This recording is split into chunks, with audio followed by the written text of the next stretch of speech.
one of the biggest talking points post-Comic-Con and biggest takeaways, I think, for most audience members who were there, at least in my opinion, was the Wakanda Forever trailer during the MCU panel. There is a lot of emotion when I'm going over this, and I apologize if that makes you uncomfortable. No, I don't. Deal with it. They saved this one, Wakanda Forever, for last when they did the MCU panel. I was not there myself. This is all based on people's reports of, I was there, this is how it went down. So they saved it for last. Kevin Feige comes out, he says something along the lines of, we've remembered the past, we've showed you the future, now let's take a look at Forever, or something like that. The whole room goes dark, all of Hall H, and they have a really, really moving live performance of music based around the movies, which then morphs into the music for the trailer. They play the trailer twice in a row. Make sure everybody feels it right. After the trailer, cast and crew come out. Of course, that includes Tenoch Huerta, who I hope I'm saying that right. I looked it up on Wikipedia, how to pronounce it. Tenoch Huerta comes out and gives a passionate speech in both Mexican and Spanish about, in part, Mexican pride. So I am really, really quite excited to see his debut as Namor.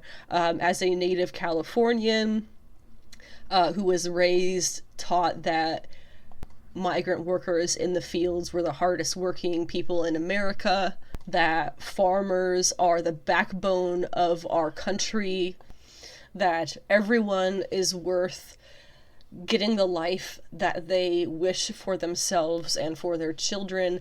This was very, very moving. I hope that all kind of translates my own feelings there well. But I have some people were very nice enough to have written down what it was exactly that Huerta said. So he says, I'm excited and I'm happy to be here. It's an honor. I'm so happy to be here. It's an honor. And I want to say something really fast about inclusion. I come from the hood, seriously, and thanks to inclusion, I'm here. I wouldn't be here without inclusion. A lot of kids out there in their hoods are looking at us, dreaming to be here, and they're gonna make it. They're gonna make it. And then he says in Spanish, and the second thing, sorry, I need to switch to Spanish. Thank you to everybody, all my country folk, all the Latin Americans. You crossed the river and you left everything you loved behind. Thanks to that, I am here. Thank you. By the way, Namor is amazing. Very, very beautiful thing there. And then we have the actress Mabel, who plays in the movie his cousin Namora. She was asked how she reacted when she got the news that she would join the MCU. She said, it was crazy. I made a call with all my family and I shared this amazing news. I don't know. I still can't believe I'm part of this. I'm really excited to be here. Viva Mexico. And then later on, we have Tenoch spoke about, Fuera de Foco, about Latino representation in Wakanda Forever, saying, quote, it's inspired by Mesoamerican culture, and the people who were involved as advisors are academics, Mexicans of the region, Latin Americans. They call themselves Latin Americanistas. They made it possible. And the company, the production, totally open, eager, respectful, smart, sensitive. That is representation. That's how things should be done, with this commitment, with this humility, which is incredible. End quote. That's really good to hear. I'll mention it a little bit in my discussion, my questions about the accuracy of the costumes and whatnot, but that makes me feel very confident that there at least is a degree of that, right? Then Tenoch went on to say, you see people who are in Hollywood that you admire and you say, someday, and all of a sudden, with all the humility and humanity of the world, they move close and they say, let's create this. And you say, okay, I think this, I think that, I think, and they say, of course, let's go. Wow, it was marvelous, unquote. So now we have to talk a little bit, the music, because it is one thing to say the music was fantastic, the music was moving, it was emotional, it was beautiful, it was everything, but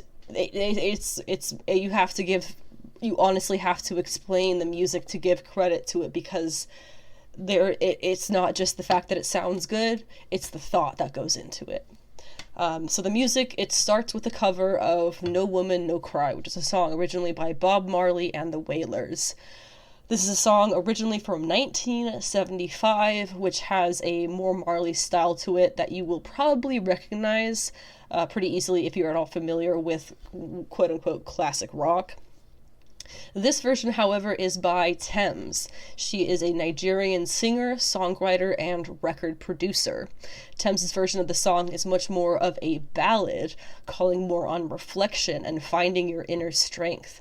As the trailer goes on, the song begins to morph into All Right by Kendrick Lamar.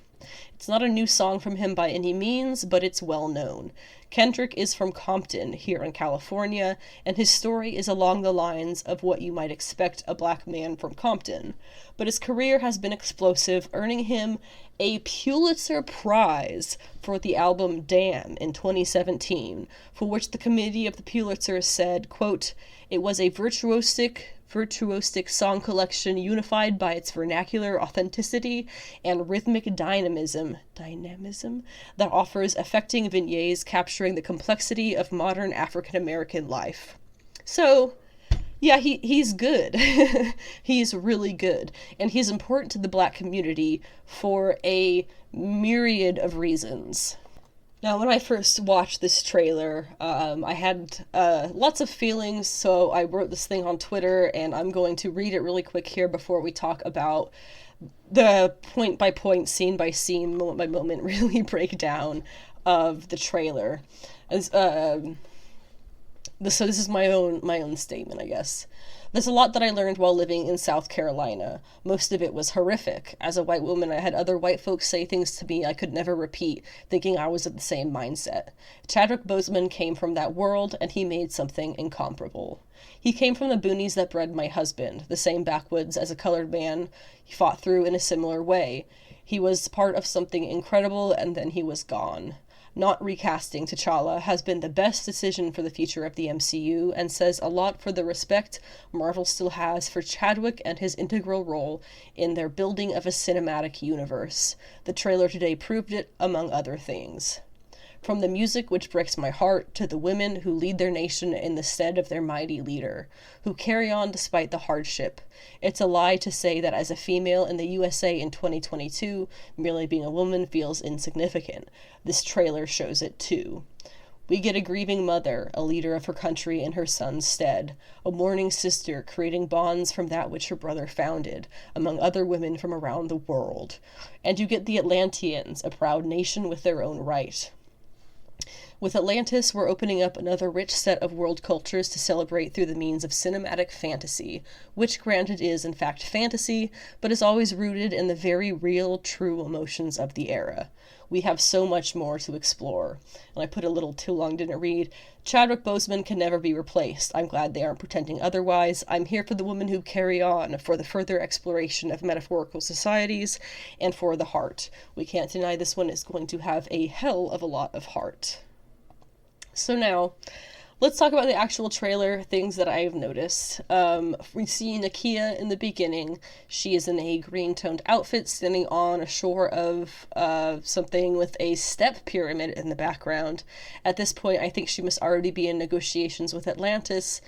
There were leaked outfit concepts of her in a green-colored look with a helmet for going underwater, so that kind of checks out. We see Queen Ramonda walking with one of her Dora Milaje.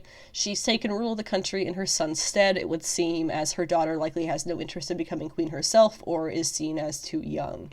She sits on the throne flanked by what appears to be Okoye and Ayo, joined by the other elders. The shot is entirely female. A celebration is next. I don't hesitate to guess that this is all what we'll see as T'Challa's funeral, or as they'll likely call it, a celebration of his life. Everyone is dressed in white, the group in the center are dancers, and you can see stone figures on the walls behind them of Wakandan royals past. There are shots of the Wakandan countryside, the Dora Milaje led by Okoye, and Queen Ramonda in black standing on the shore alone, palm trees on the shoreline, and she looks out over the water in contemplation. I think a lot of this movie is going to be contemplation. Whatever it is that pins them against the Atlanteans, it isn't going to be an easy question of one is right and one is wrong. All these people are saying Namor is going to be a great villain. I think they have the wrong idea. I know they do.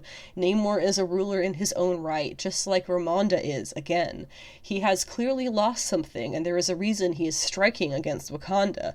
And Ramonda has lost so much as well. She even states it in the trailer there in just a bit. They're both clinging to the hope for the future of their great nations, but somehow now they stand in each other's way. You can bet that she's going to see many ways forward and struggle with what the right choice will be. But I digress. After Ramonda on the beach, we see Shuri looking very mournful herself and crying, also appearing to be on a beach. I actually doubt those two clips are connected in the movie, because no doubt a lot of this is going to be on the shores of Wakanda, so we'll have many of these very watery, emotional scenes. And then the Atlanteans. Now this really got me really pumped. The line of the song that's going as we see them is, "In this great future, you can't forget your past."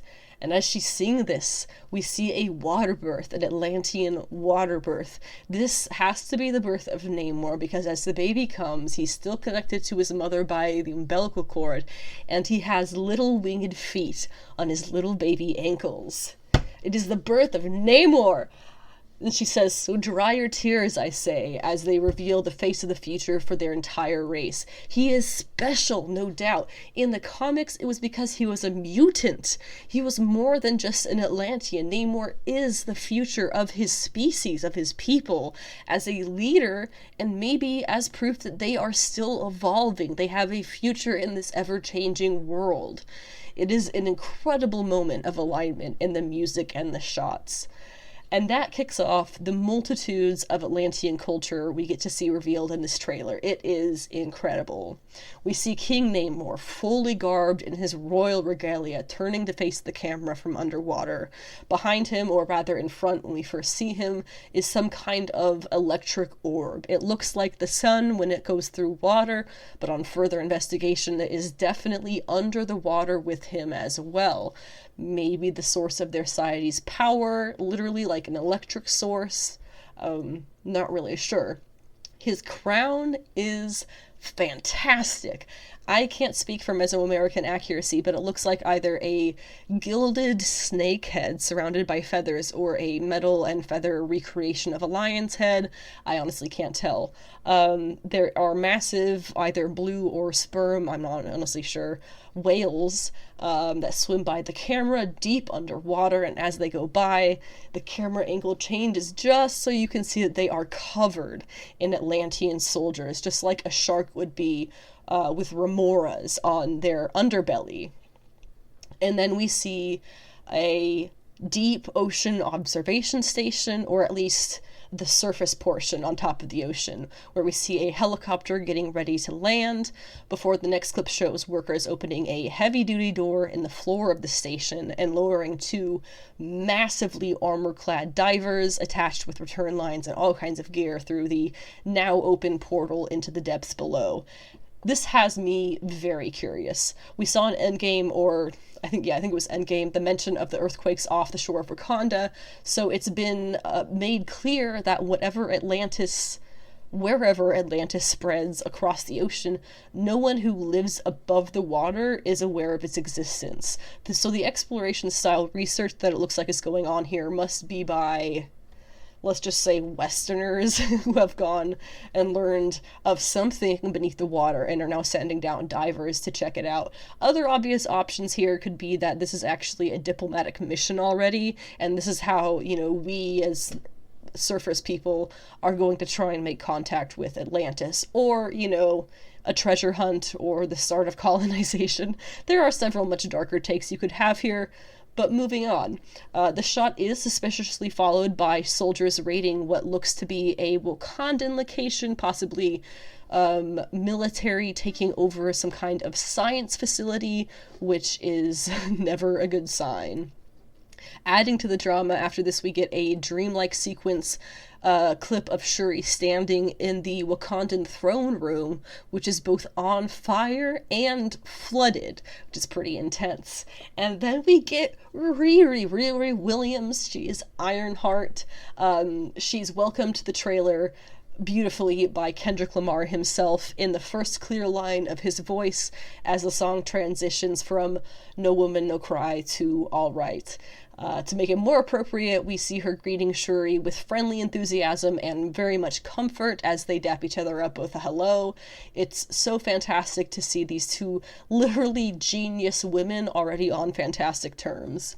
Riri in the comics is from Chicago, raised by her mother after the death of her father, which was before she was even born. She was a certified child genius as a child. My guess is that we're going to see her connected to the MCU through T'Challa's humanitarian efforts in the US. We already know that he has a Wakandan, I call it like a help center or whatever, in Oakland for the needy, so it wouldn't be a huge jump to assume a place like that somewhere, be it that one or another, links a genius young Riri up with Wakandan resources or something, and that's how she meets Shuri that way. I also have to take a moment to appreciate how different these two black women look as well. I have no doubt it will reflect in their personalities too. You don't have to be one thing to be smart. Here we have what I'm sure is going to be called urban Riri and a quote-unquote more proper Shuri. One raised rich, the other, at least in the comics, definitely not. And even on a physical level, you have slim and taunt Shuri contrasting against the muscular curves of Riri. But they're both equally deserving of praise, and this whole little sequence, it's super short, it's like 2 seconds, but it is so well done, and it is so full of black girl magic. Adding to the Atlantis and Namor theories, the next shot is another shoreline and a 2-story home. The home, though, is entirely engulfed in flames, with clear destruction on the front of the lawn area. However, you can see that there's even a carriage-type vehicle, making this as a much likely further flashback than just a few decades. But it is certainly a flashback, because the next shot that we see is the fire from the perspective of if you were watching from the water, which is how we see Namor, young Namor, I should say, doing just that. He's probably, he looks like he's maybe 10, maybe 8, I don't know. I'm terrible at guessing children's ages. Tan-skinned, just like in the comics, and he's flanked by blue-skinned soldiers, it looks like. He watches the house burn down, and they watch more or less his reaction, and you can see that his little shoulders are hunched in clear disappointment. The very next shot is Namor from behind again, standing in the water, this time as an adult, holding his spear, which we can't quite see if it's a trident or a spear or what, and as he surfaces, he walks towards blue-skinned Atlanteans who are on the shore waiting for him, who it looks like they've already set up some kind of little encampment. You can see behind them signs of Wakandan society and technology, or perhaps some of their own society that we just don't know about yet. Unlikely, though. The designs of the Atlanteans are decidedly Mesoamerican, but again, I can't speak for the accuracy of the looks beyond the facial piercings, which I've already seen confirmed are very much correctly done. I would love to get more insight to the accuracy of the designs historically. I know Tenoch Huerta had mentioned that they brought in all of these professionals and teachers and professors and whatnot to actually, help with that kind of thing. I would just love to see it all explained, I guess. Heliplanes. We see in another shot heliplanes. They're approaching icy mountains, clearly in M'Baku's territory of Wakanda. As you can see, a gigantic ape statue carved into the mountain, and then you see he himself looking up at something, possibly at the approaching planes. The Dora Milaje are also there looking up at something, with concern on Nakia's face as she approaches something in a jungle scene. You get Queen Ramona in a purple dress going into some official UN-style meeting where the speakers flanking her wear masks and lower their microphones, I would think out of respect to her, but I'm not sure. She also says in this moment of a voiceover that her entire family is gone, which makes me wonder about Shuri, but we'll get to that in just a second. Also, after she says this bit, we see a beautiful mural of T'Challa while some drummers are performing alongside it, possibly in that same celebration of his life. Also, while she's giving the speech, Ramona is in the Wakandan throne room, not the UN, and is backed by the Dora Milaje. I think she must be, at this moment, addressing someone from Atlantis. We also see Atlantean soldiers on an overpass or bridge of some kind, giving clear shots of their looks and breathing apparatuses. We see Martin Freeman's Everett Ross on a similar bridge, but this time in the daytime. Riri smashing a very rough-cut heart shape out of a piece of iron, which I noted she appears to be in a cave that resembles, of all things, the Iron Man 1 Mark 1 cave he built the armor in, but better lit. So that's a bit funny. Possibly she is there in Wakanda doing stuff. I don't know.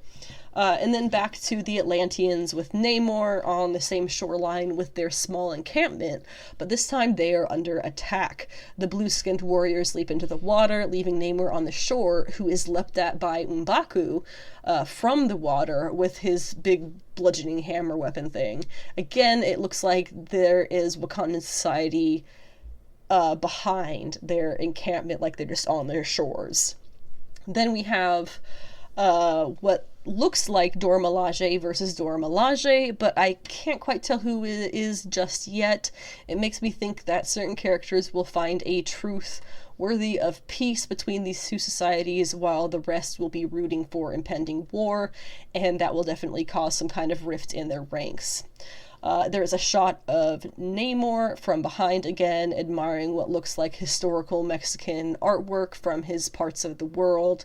Then a tan-skinned Atlantean woman, interestingly, underwater, violently spearing down I'm not sure, honestly, possibly a Department of Defense, damage control, that's the one, the damage control pressure gun thing that we saw in Ms. Marvel. Possibly it's an underwater searchlight scanning thing. It's not immediately clear, but I think it is interesting that we see she is tan-skinned. We do see a bit of the Wakandan throne room flooding, which must mean that the Shuri scene there as it burns down later will be a real sequence and not a dream. This has got to be the Atlanteans' main way of fighting shoreside Wakanda with the ocean itself. There's some more of Okoye fighting fellow Dora Milaje, which strengthens my theory about her possibly being marked traitor for wanting to end the fighting. Some kind of motorcycle and car chase, explosions back on that bridge again, Shuri fighting for her life, and then the throne. Namor's throne is made out of the jaws of a freaking megalodon. How sick is that? And the shot that we see this in is incredible, with him just gracefully floating down underwater, arms raised up, Jesus Christ style. Oh my god, the drama, so cool. I love it. Can't get enough. We have Atlanteans attacking a Wakandan ship, fighting each other on there, and then it wraps up with the panther releases its claws. So remember how I said that bit about Queen Ramonda losing her entire family? She was saying in that speech, and how that makes me question what's going to happen with Shuri here. Do you remember how one has to become the Black Panther? Basically, you die in a controlled state. They die, they see their ancestors in the spirit realm, and then they return with the power of the Black Panther. Boom. Shuri's gonna die and then end up revealing herself to be the next Black Panther. Wabang. That's my theory. And that's the end of the trailer. So what I'm thinking here, and what I think we're missing here, and by missing, I mean having kept from us as viewers, is a third party. Someone who is pulling the strings on both sides, most likely. Because think about it. As we've kind of put it together with this trailer, which granted could be a lot of trickery, but assuming that we've got a decent grasp of things, a long, long time ago, Namor was born, the hope of his people. But the ground-walking side of their society fell, and they retreat to the water. 100 years or so pass, with Namor growing into the mature king at that time. Granted, you have to note in the comics he's like 150 years old or something, so that does check out. And it isn't until now, though, that they make their move on Wakanda, for whatever apparent ancient beef reasons. Why wait so long? What changed that they decided to make their move now, like 100 plus years after all whatever it is goes down in the first place? Obviously, one thing that you could say there is that there is no Panther, Wakanda's protector is gone, and many probably think that there is no successor, so they make their move when they see that Wakanda's at its most vulnerable, maybe, but I digress. Additionally, why are these mercenary-looking soldiers attacking Wakandan science stations? Why are they raiding M'Baku's territory? Who would do that? The UN doesn't have the power to just do that. Wakanda certainly wouldn't have asked for the UN's help either. And why is one side of the Dora Milaje so focused hard on war when there clearly must be another way if there is a rift and the other side doesn't want to go that direction? Basically, who has the audacity to pin these two societies against each other? Victor Von Doom does. I think we're going to see Doom ghost directing all of the conflict from the shadows in this movie, then leading to his eventual reveal. He would want their medals, I guess, and Atlantis's whatever they have down there. And with Secret Wars being announced down the line, we know he's going to be there for that. You might as well start with his intro here. Now, about T'Challa's death, because we do have to discuss that as well very quickly. It is most likely what they're going to do is going to do like he died of a mysterious fictional illness. I know Jonathan Hickman created an illness for the New Mutants book that terrified me. Something about you just forget things until you forget how to breathe, and then you forget how to make your heart beat and stuff like that. So absolutely terrifying. But that's just an example of fictional illness in Marvel Comics. Or possibly he sacrificed himself in some way. But they won't be recasting him, thank goodness, as it should be, which I have already mentioned.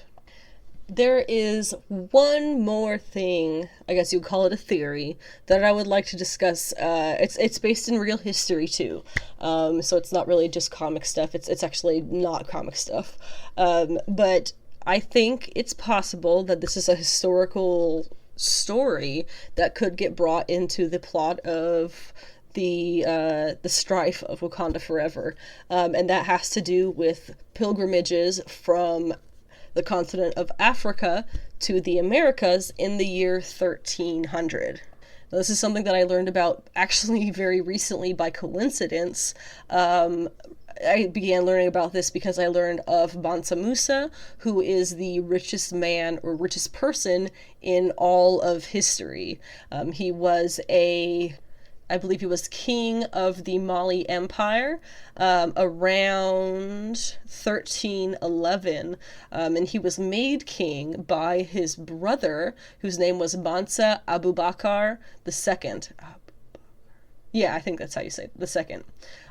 He had at one point set 200 ships out. It would be west to the Americas, across the Atlantic Ocean from Mali.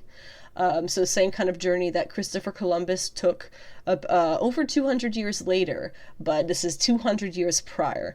The first journey that he sent people out with, I believe only one ship returned of the 200, and so they considered it a failure. However, the second fleet had 1,000 ships carrying crew members, as well as 1,000 other ships for supplies, including trade materials, crops, animals, and gold, various treasures of the Mali kingdom. And so he left with this fleet, and that's when he left Mali to his brother Mansa Musa, who becomes the richest man in history. But it's very interesting that the journey of Mansa Abubakar II across the Atlantic Ocean in the year 1311 is not taught in American schools. We are taught that Christopher Columbus was the first person from that kind of part, that chunk of the world, to make it across from, I guess you would say, that side of the Atlantic, to make it to the Americas side of the Atlantic. And that is, as I see it in the historical context here, and you will hopefully too by the time I finish covering this, 100% false. Let me read you this. This is from IndonesiaWindow.com. Very random place to find it, but okay. It says, the journey was recorded in history, but no one knows if he reached America, which in my opinion is complete BS, because we have evidence that he did. Since nonetheless, there is many evidence that West African Muslims had set foot on their neighboring continent. This is written very strangely, so I'll kind of have to edit it a little bit. But basically they're saying that there's a ton of evidence that he did make it to the Americas from Mali. It says the strongest evidence comes from Columbus himself, who is believed to be the first outsider, as we are taught in American education, who arrived in 1492.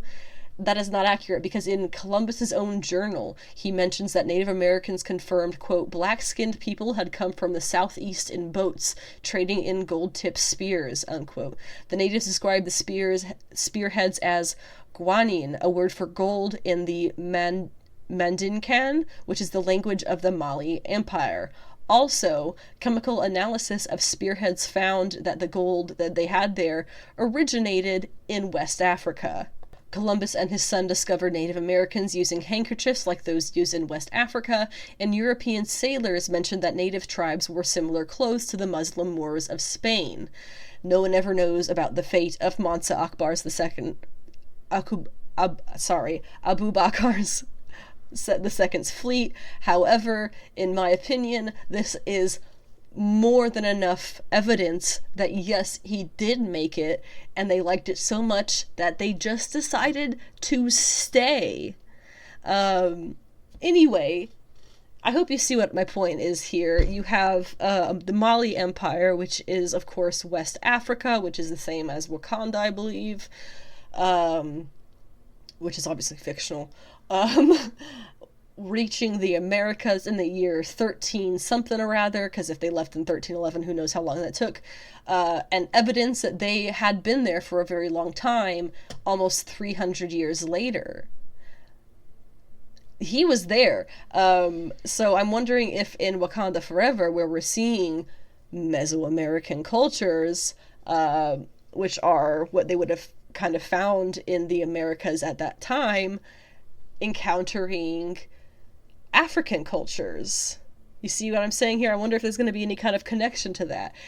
There have been a number of times, you may think it's silly, but there really have been a number of times, most recently Partition in Ms. Marvel, where history, real factual history, has been kind of made public due to comic book media. As I said, the Partition, Ms. Marvel, many people, especially in America, because of our failing education system, are not aware of what Partition was. And that's not particular to any fault of American students. We don't really necessarily know how to teach ourselves world history. We don't know where to look. We have to be shown, And so the other one was the Watchmen show and the Tulsa Massacre. I saw a fantastic clip of Tom Hanks talking about that, how when he first heard of the Tulsa Massacre around that time, he didn't know what it was, and then when he found out, he was horrified that he hadn't learned that. And that this would kind of fall along similar lines. Why are American students taught that Christopher Columbus was the first east of the Atlantic society to make it to the Americas, when we practically have fact everything except for first-person confirmation that this West African Mali king from the year 1311 made a life there for him and his people, who he brought with these boats of supplies and equipment. Why is that not taught? Christopher Columbus ain't shit. I mean, we knew that, but I just think that would be something very interesting. It's an opportunity as I see it, to kind of put this little bit of real history into comic book media and to get that little bit of education out there that, our own systems have failed in teaching us. So now let's continue to grow and learn things through our, fun escapism media, because it can still be escapism and have actual fact in it. I just think that would be a really cool way of connecting, these fictional stories, and mildly at least, to real history. It was also very exciting to see an additional She-Hulk trailer, as the show is starting up in less than a month now on Disney+. I'm going to be having a July. Yeah, no, it is August Yancey Street special before, hopefully, the show premieres, where I'll be discussing everything you ever wanted to know about Jennifer Walters and her She-Hulk persona. I've been working on it for months already because she has so much to cover, and I'm very excited to share that with you when I get there. But for now, let's talk about what we saw in the trailer. So for starters, the CGI on Jen does look a lot better. I think there still could be greatly improved upon based on how Bruce looks, but it is a really big improvement from where we saw her in the initial teaser trailer. We have Bruce has taken her to an island in Mexico. Her shirt says "I Heart Mexico," so that must be it. He says that she reverts back to her Jen form when she sleeps, which I don't think is canon in the comics. She also says her best friend is Nikki, who I cannot find a single comic counterpart to. I continue to search, so if you know of something, let me know. We'll talk more about Nikki when we see her later in the trailer. And just like in the comics, it does look like in general, and I do mean in general, this is not a rule, it is just in general, Jen does have an easier time adjusting to things as She-Hulk. Bruce thinks that she needs to train more, and she just wants to get back to life, apparently. There will be breaking of the fourth wall. We see an example of that early on in the trailer. And it looks like other characters won't see, the audience or camera the same way that she does, because she addresses us, and then Bruce looks back like, "What'd you just say?" And he clearly doesn't know what's going on with that. So I wonder if that's only something that happens in the She-Hulk form as well, or if, I just was thinking, what if Nikki is who she's talking to? That's interesting. I'm going to have to get back to that theory when we talk about Nikki a little bit more in a second. I just got off track way too far. But anyway, so she is going to be breaking the fourth wall, or possibly talking to Nikki. We'll get to that in a second. But we get voiceover in the beginning after she finally leaves the island by Halden Holloway of Goodman, Lieber, Kurtzberg, and Holloway, which is the law agency that Jen does work for in the comics. It first appeared in She-Hulk #1 in 2004, where Holden Holloway hired She-Hulk to be a lawyer for his law firm, but strictly as Jennifer Walters. It also changed its name in 2007, She-Hulk #21, to Goodman, Lieber, Kurtzberg, and Book. So I guess Holloway gets kicked out. But it does look like here, and he does say that he is hiring her specifically in her Hulk form, not her Jen form, as it was in the comics. But also, it's very clear, I think, that this Holden Holloway is much more lax on everything kind of official legal, it seems, because he also doesn't seem to care that their big client, who we'll talk about in a second, has a major conflict of interest with this new attorney, which is a big deal in legal stuff. So clearly this version of Holden Holloway is much less by the book. And the big client, of course, it looks like, is Emil Blonsky, aka Abomination. We first saw him in the MCU way back in the Incredible Hulk movie. We saw a few teases of him through the years as maybe still being canon and, around. And then there was Shang-Chi last year, and there he was, with updated CGI, still played by Tim Roth of the Incredible Hulk. And now here he is again in She-Hulk, completing the circle. Also, if you're a fan of Tim Roth, I do recommend Rosencrantz and Guildenstern Are Dead, with him and Gary Oldman, circa 1990. Great movie. But anyway, clearly Roth knows who Jen is. I keep saying Roth, I just realized, not Blonsky. Clearly Blonsky knows who Jen is, even in Jen form, so maybe we will see context about that in the show before they meet in this particular scene. And apparently, representing Blonsky becomes the focus of her career, not her being a Hulk, which you would think she would want. So, I guess there's going to be a bit of ego going on in here, too. We get a shot of Jamila Jamil as Titania, which is going to be a lot of fun, I think. She kind of looks like Satana's comic design in this one shot, which is, like, weird for placements on her boots and the red hair and stuff, or maybe I've just been reading too many Satana comics, I guess, lately. She actually looks like she might be wearing a take on a wrestling getup, which feels very appropriate for her character, so I'm kind of got my fingers crossed, hoping I'm right about that one. When we see her in the trailer, she is breaking into the courtroom, apparently, and then we see the elusive Nikki here, played by Ginger Gonzaga, who, again, I cannot find a comic counterpart to. All I can find is the MCU wiki, which claims that she is a fellow attorney at Goodman, Lieber, etc. with Jen. My assumption there, then, is that she got Jen the job after Jen becomes She-Hulk, but I guess we'll have to see.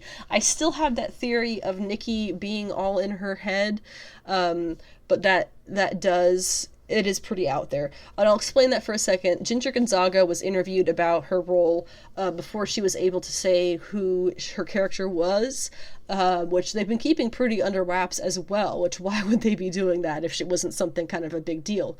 And she said, I believe that what she said was, she plays Jen's best friend who has been by her side her whole life. And there was something about the way that she phrased that, in combination with the events of the Immortal Hulk series, which if you've read, hopefully you'll kind of get where I'm going here. The Banner family has a little bit of a mental health crisis in their DNA. Bruce has had, let's say, imaginary friends since he was a child, long before he was ever irradiated. So, that's kind of where that theory all kind of comes from me.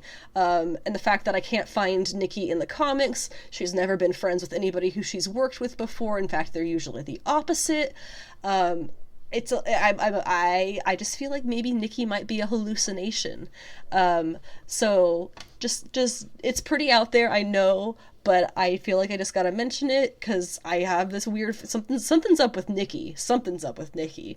So then we get Wong. He magically loops into her office. It looks like it's her office at least, and you'll note Nikki is beside her, and you bet I will be paying attention to if anybody acknowledges her being there in any scenes. Again, hallucination theory. But he says, we answer to a higher power, I guess telling her about the near multiverse incursion from, I guess, Multiverse of Madness, I'm not sure. But while he's talking, we see shots of Wrecking Crew, Emil hulking into Abomination in his little cage thing, which causes all kinds of alarms, while Jen, and Wong, who happens to be sitting at a table behind her, which was interesting, they're watching. And then Jen tells him, as a lawyer, they do things by the book. Although, as we've already mentioned, what's his name? Holden Holloway, at least of the MCU, clearly does not. And then he makes some comment about the Book of Vishanti. He would not think that. I'm sorry, that's a dumb comment. And Bruce yells at her about how she's a superhero now. We see shots of her at a possible bar crowd cheering her on as She-Hulk, I'm guessing after she first fights Titania, which makes me think, what if the Titania stuff is a publicity stunt? Especially with her boss being so like, yeah, you're gonna be a new face of our superhero stuff as She-Hulk, not as Jen.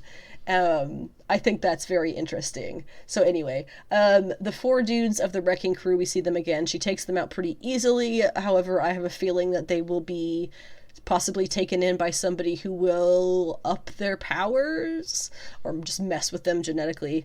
You see She-Hulk showing up in that silver dress at a red carpet, which I'm guessing happens after her hype starts picking up a lot.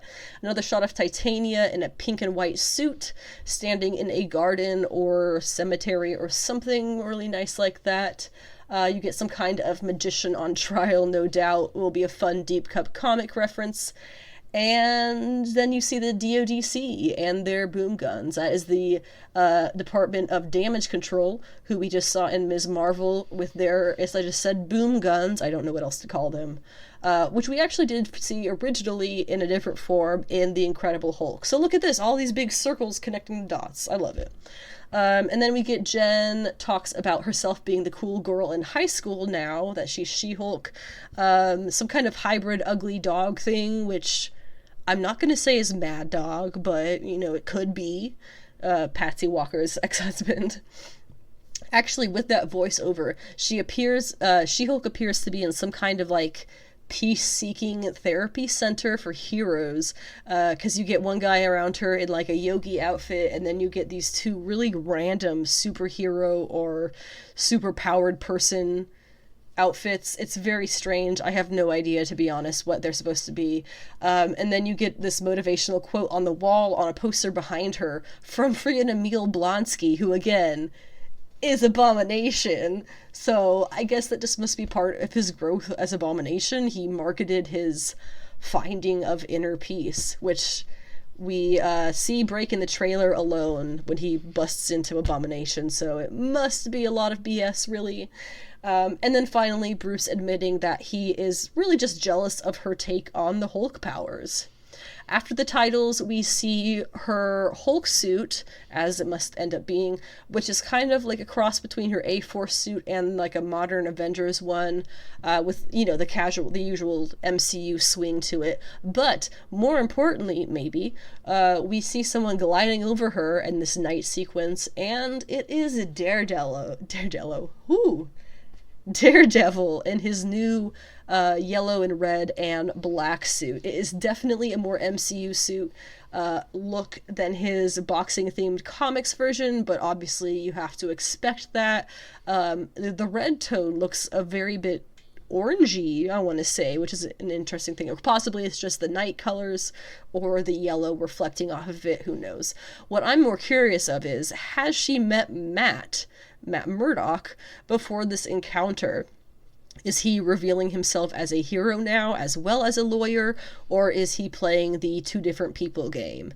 In any case, my best guess is that he is probably telling her not to trust Emil, which I would definitely have to agree with.